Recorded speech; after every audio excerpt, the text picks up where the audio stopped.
All right. Salvador Briggman here. Welcome back to the Crowdfunding Demystified podcast. A lot of other podcasts just like to focus on success, I find. And I do obviously love to focus on success. It's important to me in my own life.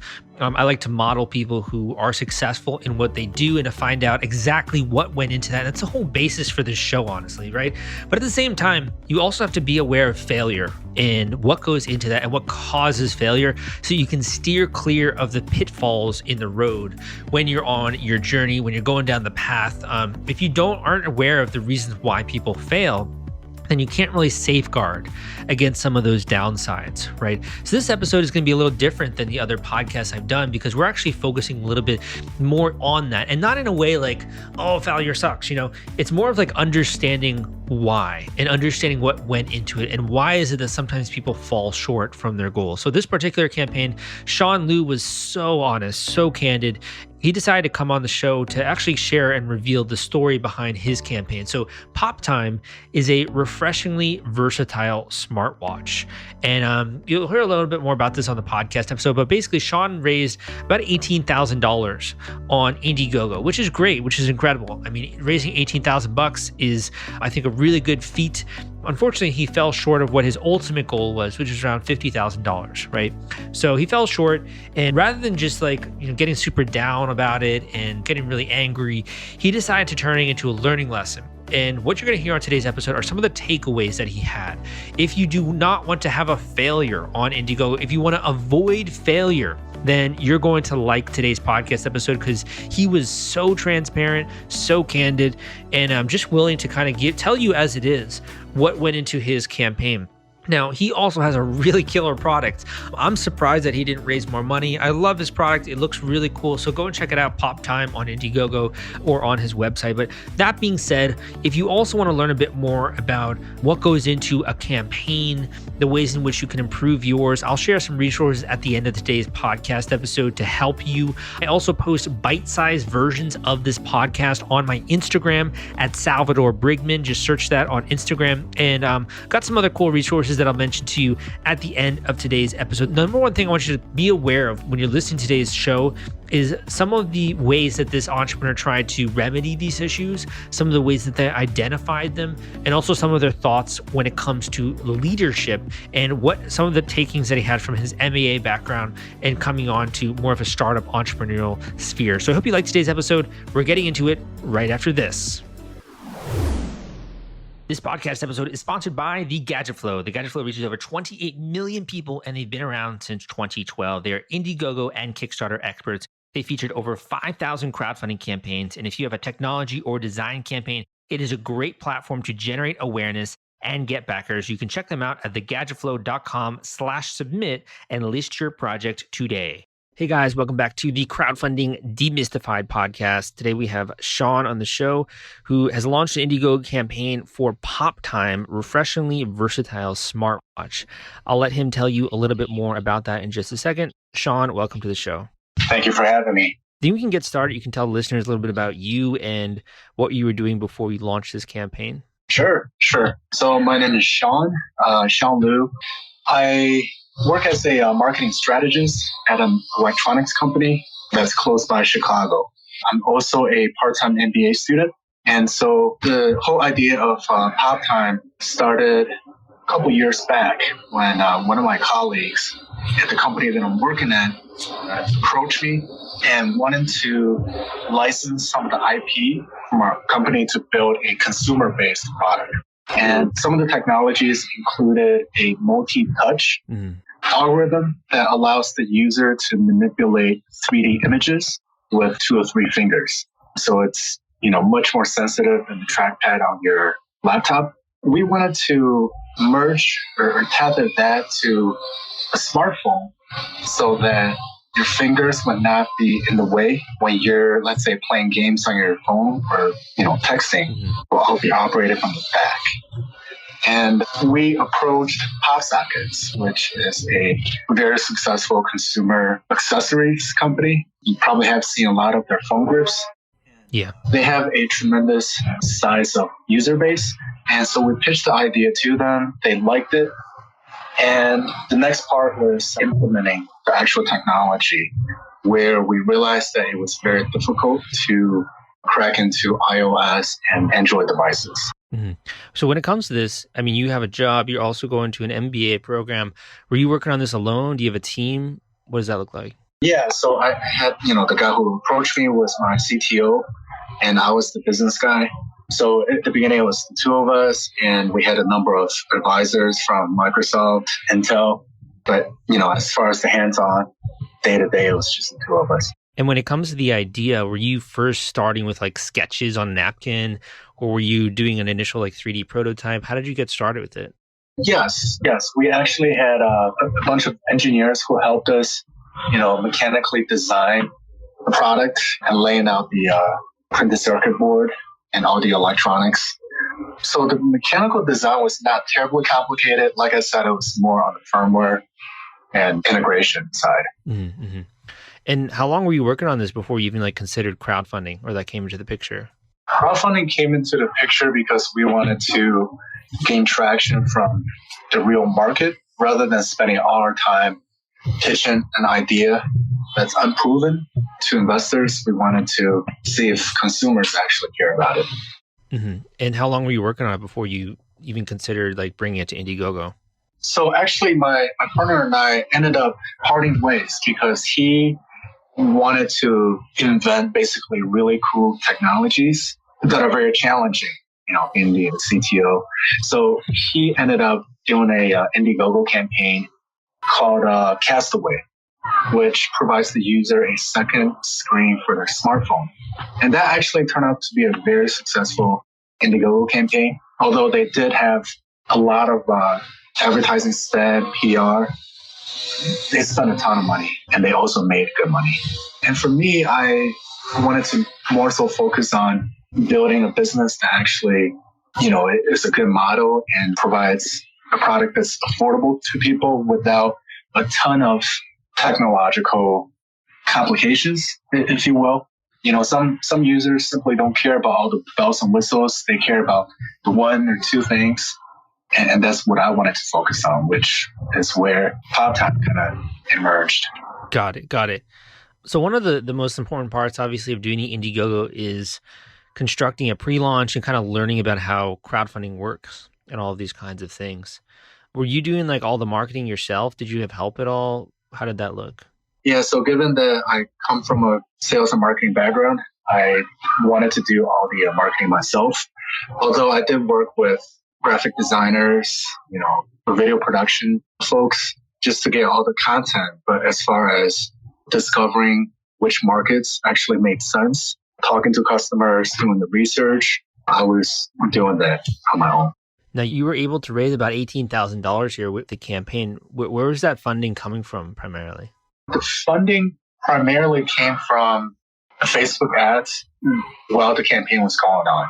And so the 18,000 came within the first couple of weeks, but I realized that the cost of acquisition was getting too high, that it was simply not going to be profitable.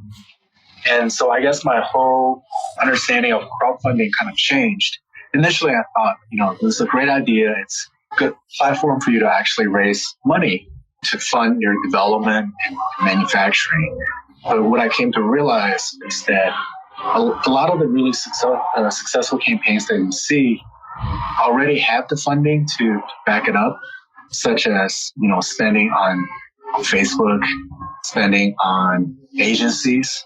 So they're not necessarily there to make a profit, but rather to create traction in the market. So that's one thing I didn't know about. And so once I realized that it was costing too much, I kind of stopped all my efforts on my campaigns, or all my ad campaigns. So the Indiegogo, unfortunately, did not pan out the way I wanted because I had set it to a fixed campaign. But now I'm back at the drawing board. So And when you were doing these Facebook ads, I think Facebook ads are really difficult for most people to wrap their heads around. Was there anything you learned that worked kind of well for you, or in the early days getting in the funding? Yeah, so I have used Facebook ads for my, day job. But when it comes to actually placing your product in front of consumers versus, a B2B type of environment that I'm working on, that was different. And I would say testing is a very big key to success. Even though there's no guarantee, but you need to test every single element. So I remember listening to some of the podcasts that you had in the past where, agencies were tasked, as simple as just a copy, one or two lines with no pictures. And they will create variations of that to see which ones worked first. And then from that iterative process, they add in the pictures, see what pictures work. And once the type of content, the next step will be, what's my audience? Who are the people that I should be picking? Is it interest-based? Is it profession-based?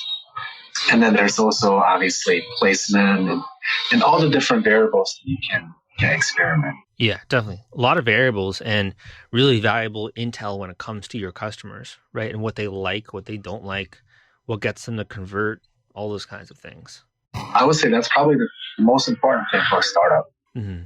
Were you doing anything like surveying your users at all or getting data from them in other ways? Yeah, so I sent out surveys prior to the actual launch. And my surveys were pretty positive. And so I had a very good feeling going into it and also had, a good number of leads. But what's different is people who say they will pay a certain price point is quite a bit different than people who actually are willing to put in their credit card information and make the purchase. So there's a big disconnect there. And I think that holds true for, a lot of business cases. So just be aware that, simply putting out surveys, doing that 100% Yeah. I think that's something that's very difficult for every entrepreneur. I think every salesperson kind of comes across that at some point in their life where people make promises or say they'll do something and then gets down to the wire and, there's nothing, right? Right. Absolutely. And it could be so many variables that affect that particular consumer's decision. It could be something going on with their personal life, or it could be, the quarantine that's affecting people's lives. It's interesting that sometimes good surprises happen, but also a lot of bad surprises happen. And we simply cannot predict exactly what's going to happen. Yeah, and it even goes to that person's state of mind, like on that particular day, or what they might have read from you beforehand that got them excited, and then they're no longer excited. So there's a lot of different variables that go in there. When it comes to your program, working at the MBA and doing that, has that helped you at all when it comes to setting up this project and like running the small business when you're trying to get it off the ground? So MBA provided some really good frameworks and good understanding of, how business should work, the different functions within the business, whether it's marketing, operations, finance. As far as actually succeeding as an entrepreneur, I think you need the book knowledge. You need the networks that you can get from your, if possible, from a top business school. But the hands-on experience is vital. Rolling up your sleeves and getting your hand dirty. That, just because you're from a prestigious school doesn't guarantee success. That kind of puts everybody on the same level. And certain things you can't learn. You just have to do it. Yeah, 100%. And it's one of those things where almost learning about your customers sometimes is more important than learning about business in some ways, which is weird. Yes. I mean, fundamentally, we're providing value to other human beings, for the most part. And so the first big lesson is to understand people and what they need. I do really like your Indiegogo page. I think it goes through the pitch very well. I think there are some things we could have improved and such, but I really like kind of the approach that you were taking with all of the GIFs and the high quality images. How did you know how to do that? Did you take a course? Did you look at other pages and draw inspiration? How did you know how to put together a good page like that? I looked at other pages and, since I do come from marketing, I have good skills in all the Adobe Suite products. So kind of, based on the video that I made, which, by the way, I would recommend to a lot of the entrepreneurs who are tight with their budget, is to consider using freelancers or, services, platforms such as Fiverr. I highly recommend. I ended up using a video production team that's in Europe for a much lower cost. And based on that video, I was able to get a lot of good images and GIFs to really, enrich the entire page. And like you said, telling a good story is very important. And, from our interactions, I think the couple of things you pointed to me about my product really, really made sense. I didn't think about them. And, I think if we had worked together on this, spent some more time, that would have definitely helped. If you're worried about the fulfillment and shipping part of your Kickstarter campaign when it comes to getting out all those perks and rewards to your backers, rest assured, I've put together a complete Kickstarter fulfillment and shipping checklist for you, and it's free. This is sponsored by the folks at Fulfillrite, and they thought that you should have this checklist as part of your arsenal going into a crowdfunding campaign. If you want to get instant access to this checklist and it's free, you can go to fulfillrite.com/checklist. Again, that is fulfillrite.com/checklist. fulfillrite.com/checklist. Just go to that link and you can download it immediately. I think it's so hard too, because your product definitely has a lot of functionality, right? Yeah. It has so much it can do. It's really difficult to narrow that down into sometimes a very succinct pitch, right? Yeah, and then because you have outsider's perspective and you have seen so many other startups, the successful ones and the ones that are still pivoting. So, I really appreciated the insights that you offered. What do you think people were most excited about when it came to your product specifically? So I had a number of phone calls and, video chats with my customers just to really understand their application. And, I think they loved the versatility of my product. So, by the way, for you, those of you guys who don't know what PopTime is, it's a modular smartwatch that allows you to attach to different accessories. So, first of all, it could be worn as a smartwatch on your wrist. But let's say in the gym, you want to keep your phone in the duffel bag while keeping it protected. You can clip your smartwatch module onto your shirt, kind of like an iPod Shuffle, to control your music.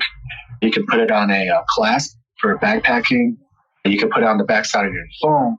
And we have actually licensed some technology from PopSockets so that a smaller watch display on the backside of your phone shows really discrete notifications that are filtered so that it's less distracting if you're in a meeting or if you're just trying to focus. So yeah, I mean, having this variety of applications made it difficult to tell the story, but by talking to my customers, they really liked the different scenarios that my product offered. Mm-hmm. It really travels with you kind of wherever you go. Yes.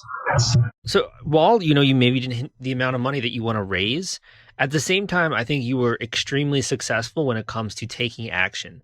And this is actually something that bogs down so many people who just listen to this show is they don't even yet have the prototype. They haven't made any kind of licensing deals or done anything when it comes to the actual product.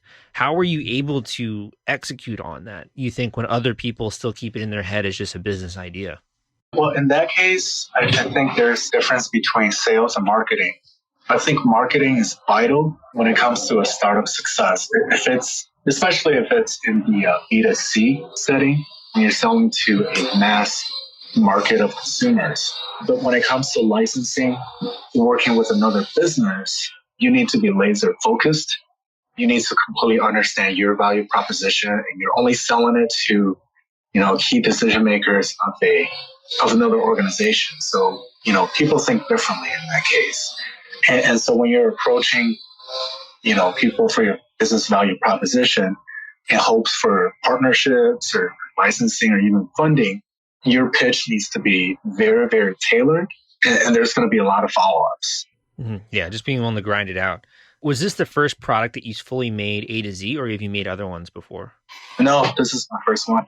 What would you say is one of the misconceptions you had about this process when you were looking in, whether that's the development of the product or getting it out there to market or, any stage of the cycle there? What's a misconception that you had? I had a lot of fun this whole time. And I would say the biggest setback so far is the high cost of acquisition when the campaign was actually launched on Indiegogo, and also the low conversion rate for my leads generated. By doing email marketing at that point, I had a low conversion rate from the 8,000 or so contacts that I collected. And, I'm sure there were areas to improve.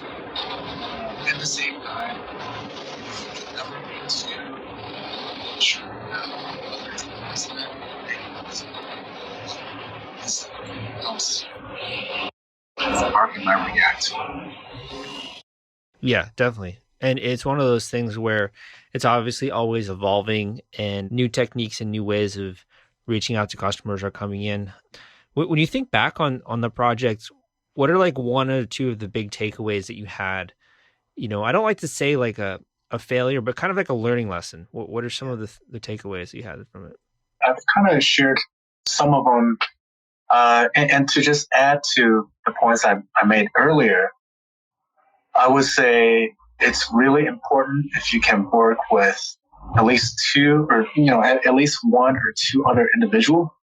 Not only can you guys bridge the gaps that you have with your skills. Let's say you've got a business person and a technology person, that's great. You want to make sure that there's a good personality match if possible. And also just to go through the highs and lows, the lows could be really, really painful. And if you're doing this alone, I hope that you at least have a good support network, whether it's friends or family. But, having a good partner is instrumental. And that's not something that I had since, our part ways earlier on. And also funding. If possible, try to get some funding from investors rather than paying everything out of pocket to, of course, mitigate your own financial risks. Mm-hmm. Yeah, I definitely agree with having a team really helps to spread out the stress, honestly, right? It also helps, I think, because it's a bit more motivational where days where I'm not feeling like, doing a podcast or doing this, and then I talk with the team, I'm like, oh man, I'm excited now, like their energy just kind of vibes off of you a bit and, you vibe off of them.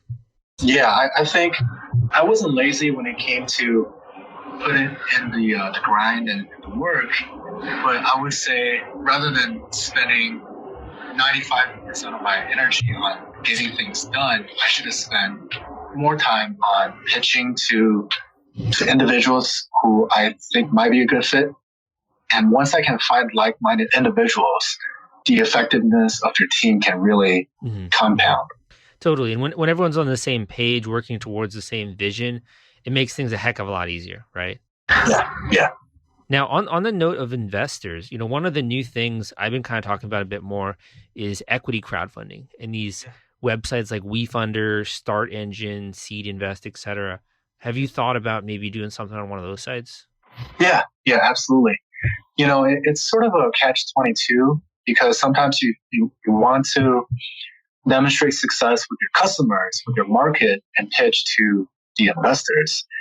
And sometimes you want to pitch first to the investors to get funding in order to achieve success with your market and with your customers. Yeah, so I don't think taking an extreme approach of self-funding all the way was wise on my part. Also, when you're putting together, the deck and the presentation, working with people from the equity funding side, from one of the firms that I talked to, they, for like a couple $1,000, they actually help you craft your pitch. And for first-time entrepreneurs, I think that could be a tremendous learning opportunity. Yeah, I think so too. Yeah. Because, a pitch is, while like you think PowerPoint presentation, you think like, oh, easy, just like open up PowerPoint, right? In reality, you have to go through so many different slides and like diagrams and like all that stuff, right? It's so much easier just to have like a checklist almost that you just like go down and make sure you're hitting everything. Right. And having experienced people there to tell you, to help you, really helps. But I wouldn't say that it's a good idea to just outsource that completely because you're still the founder. You need to understand your product, your value proposition, and your market. Replaced. Looking backwards, do you think you would have done anything differently aside from the things you mentioned? Would you have maybe focused differently when it comes to the marketing? Would you have gone straight to equity crowdfunding? What do you think you would have done differently? I think I would put my ego aside a little more because, even though I'm in marketing, that doesn't mean that I can't get valuable advice and help from an agency or from, consultants. Yeah, I think that was the biggest thing for me. Is to be willing to accept help and ask for help, even though you think that you should be the expert. Nobody's expert in anything, in an absolute sense. Yeah, totally. I mean, it's also one of these things where even, experts are always having to learn. Like with crowdfunding, I'm always having to learn about new stuff. Yeah. And it's almost like you're empowering other people to help you, right? Right. Having that humility to do that. It's freaking hard, man. I think also just as a quote unquote like entrepreneur or business owner, you have to be so thick-skulled and hard-headed to be able to just do it in general, that this idea of flexibility doesn't always come second nature. Yeah. Just like sales, I used to do a lot of door-to-door selling during college. I think it takes a lot of rejections and practice and, the ups and downs for you to be able to build that confidence over time, and the persistency. Realizing persistency is key to success was probably one of the most valuable lessons from door-to-door selling. Totally. I've had so many people on this show, man, who have failures in their past, and then, they get their one success, and it's like you're an overnight success, right? So what's next for you? What are you thinking of doing here, either with this project, or are you thinking about a new one in the future? What's next for you? I'm currently starting 2 classes in my business school. And one of the classes, I was able to convince my team members to do my idea. Both classes are entrepreneurial based. And the other class, I actually have another meeting with my team members this afternoon. So hopefully I can get, 10 business school students behind this idea, and we can really do some brainstorming and back to the drawing board, researching the market. But I am not giving up on this idea. I'm far from it. And I think this is the time to pivot. Yeah, I think so too. Falling in love with your customer base is one of the most amazing things. Like with crowdfunding, even so much of what I've done has changed over the years, but I've never stopped helping the people that I like helping, I think one of the greatest motivations during my campaign runtime was every day I was feeling pretty down. Honestly, it was costing so much on Facebook, but just by getting people's comments and emails saying how much they love, at least the early adopters, those are the ones that keep you feel like, yes, you are actually adding value. So I think the key is to just find the common message that jives with a lot more people. And that process is going to take time. Definitely. Well said. There's so many, I'll just end on this also. There's so many examples in the advertising industry where products that initially came out that we thought hit it big actually didn't do very well at all, right? And it's almost like they had to figure out the best ad or the best marketing just to sell it and position it to the public, right? Or even to have like massive adoption of a new trend, like drinking milk like every day, or incorporating that into the American diet. Like these little things take time, and you find the right messaging, the right marketing, it can switch overnight, Yeah, I mean, think about the Pet Rock story from back in the 80s or 90s. You're offering a product that has absolutely no value, but because it was a viral thing.